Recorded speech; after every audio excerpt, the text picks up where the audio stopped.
Marcos, capítulo 7. La verdadera pureza. Los fariseos se juntaron en torno a Jesús, y con ellos había algunos maestros de la ley llegados a Jerusalén.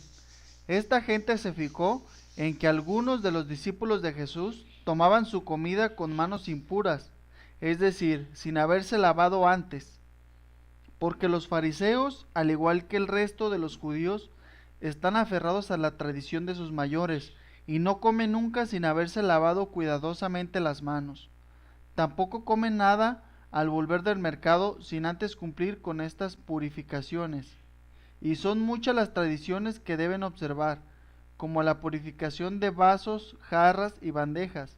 Por eso los fariseos y maestros de la ley le preguntaron: ¿por qué tus discípulos no respetan la tradición de los ancianos, sino que comen con manos impuras? Jesús les contestó: ¿qué bien salvan ustedes las apariencias? Con justa razón profetizó de ustedes Isaías cuando escribía: este pueblo me honra con los labios, pero su corazón está lejos de mí. El culto que me rinde de nada sirve. Las doctrinas que enseñan no son más que mandatos de hombres. Ustedes descuidan el mandamiento de Dios por aferrarse a tradiciones de hombres.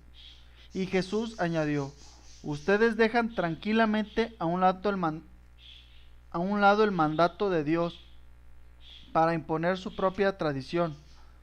Así, por ejemplo, Moisés dijo: cumple con tus deberes con tu padre y con tu madre, y también el que maldiga a su padre o a su madre es reo de muerte. En cambio, según ustedes, alguien puede decir a su padre o a su madre: lo que podías esperar de mí es consagrado, ya lo tengo reservado para el templo, y ustedes ya no dejan que esa persona ayude a sus padres. De este modo anulan la palabra de Dios con una tradición que se transmiten, pero que es de ustedes, y ustedes hacen además otras muchas cosas parecidas a estas. Jesús volvió a llamar a la gente y empezó a decirles: escúchenme todos y traten de entender. Ninguna cosa fue de fuera entra a la persona, puede hacerla impura. Lo que la hace impura a una persona es lo que sale de ella. El que tenga oídos, que escuche. Cuando Jesús se apartó de la gente y entró a casa, sus discípulos le preguntaron sobre esta sentencia. Él les respondió: ¿también ustedes están cerrados? ¿No comprenden que nada de lo que entra de fuera en una persona puede hacerla impura? Pues no entra en el corazón, sino que va al estómago primero y después al basural. Así Jesús declaraba: todos los alimentos son puros. Y luego continuó: lo que hace impura a la persona es lo que ha salido de su propio corazón. Los pensamientos malos salen dentro del corazón.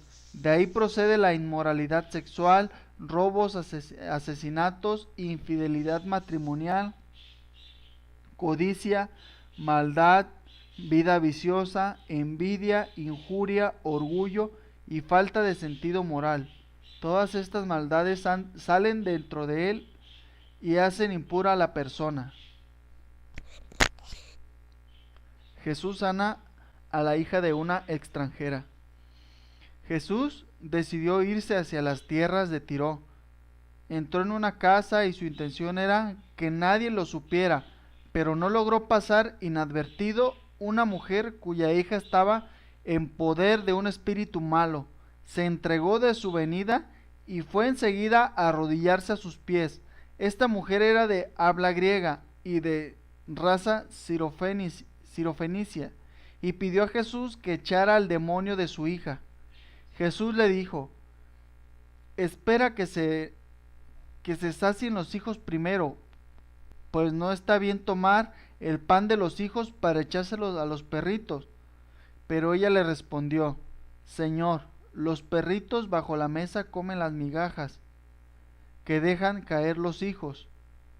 Entonces Jesús le dijo: puedes irte, por lo que has dicho, el demonio ya ha salido de tu hija. Cuando la mujer llegó a su casa, encontró a la niña acostada en la cama. El demonio se había ido. Curación de un sordomudo. Saliendo de las tierras de Tiro, Jesús pasó por Sidón y dando la vuelta al lago de Galilea, llegó al territorio de la Decápolis. Allí le presentaron un sordo que hablaba con dificultad y le pidieron que impusiera la mano. Jesús lo apartó de la gente, le metió los dedos en los oídos y con su saliva le tocó la lengua. Enseguida levantó los ojos al cielo, suspiró y dijo: Efeta, que quiere decir ábrete. Al instante se le abrieron los oídos, le desapareció el defecto de la lengua y comenzó a hablar correctamente. Jesús les mandó que no se dijera nada a nadie, pero cuanto más insistía, tanto más ellos lo publicaban. Estaban fuera de sí y decían muy asombrados: todo lo ha hecho bien, hace oír a los sordos y hablar a los mudos. Palabra de Dios.